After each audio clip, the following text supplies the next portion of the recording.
இந்த நாள் தேன் துளி நிகழ்ச்சியிலே இந்த காலை வேளையிலே உங்களை நான் மீண்டும் சந்திப்பதில் அதிக மகிழ்ச்சி அடைகிறேன்.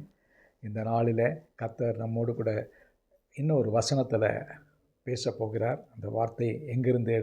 ஏசாயா தீர்க்கதரிசியின் புத்தகம் 32ஆம் அதிகாரம் முதல் 2 வசனங்கள். இந்த 2 வசனங்களில் பார்க்கும் பொழுது இயேசு கிறிஸ்துவை குறித்து ஏசாயா முன்னாலேயே அவர் தீர்க்க தரிசனமாக உரைத்திருக்கிறார். அதுதான் வசனம் சொல்லுகிற, இதோ ஒரு ராஜா நீதியாக அரசாளுவார்.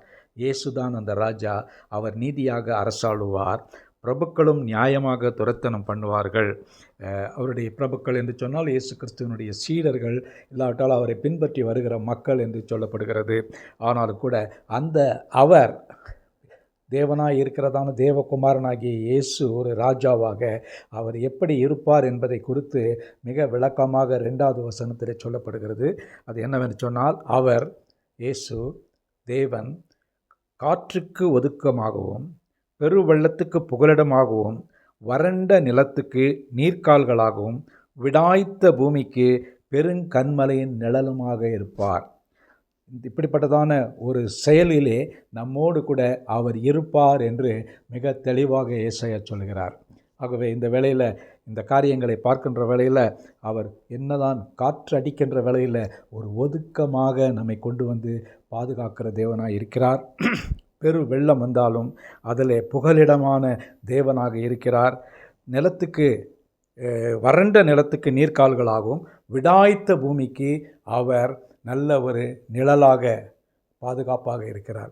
விடாய்த்த பூமி, அது நிழல் என்பது நம்ம ஒரு வறட்சியான ஒரு வெப்ப நிறைந்ததான ஒரு இடத்துல இருக்கும் பொழுது ஒரு நிழல் நம் மீது நிழலிடுகின்ற வேளையில் குளிர்ச்சியாய் காணப்படும். நம்முடைய ஆவிக்குரிய வாழ்க்கையிலும் நம் கடந்து செல்கிறதான பாதையிலும் அவர் நமக்கு ஒரு வறண்ட காரியத்தில் நிலத்தில் இருக்கும் பொழுது ஒரு நிழலாக இருப்பார். பெருங்காற்றுக்கு வெள்ளமாக இருப்பார். அவர் பாதுகாத்து கொள்வார். இப்படிப்பட்டதான தேவன்தான் அந்த ராஜாவாகிய இயேசு. அவரை நாம் பற்றி பிடித்து கொள்வோம். அவர் நம்மோடு கூட தினமும் நம்முடைய வலது கரத்தை பிடித்து வழிநடத்துகிற ராஜாவாக இருக்கிறார். அவர் நம்மோடு கூட இருக்கிறார்.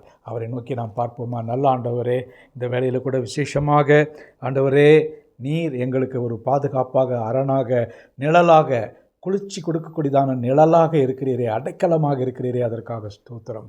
ஆசீர்வதிங்க. இந்த நாளை உங்களுடைய கரத்தில் ஒப்பு கொடுக்கிறோம். எங்களுக்கு முழு பாதுகாப்பை தர வேண்டுமா ஜெபிக்கிறோம். எப்படிப்பட்டதான ஒரு நெருக்கடியும் வறட்சியான நிலையில் இருந்தாலும் ஆண்டவரே, நீர் எங்களுக்கு பெருங்காற்றுக்கு எல்லா காரியத்துக்கும், மழைக்கும், வெள்ளத்துக்கும் ஆண்டவரே, நீர் எங்களுக்கு பெரும் நிழலாக இருந்து வழி நடத்த வேண்டுமா ஜெபிக்கிறோம். மீட்பர் இயேசுவின் நாமத்தில் ஜெபிக்கிறேன் நல்ல பிதாவே. ஆமேன், ஆமேன். கர்த்தர் உங்களை ஆசீர்வதிப்பாராக. இந்த நல்ல தேவன் இந்த நாளிலே உங்களை வழி நடத்துவார்.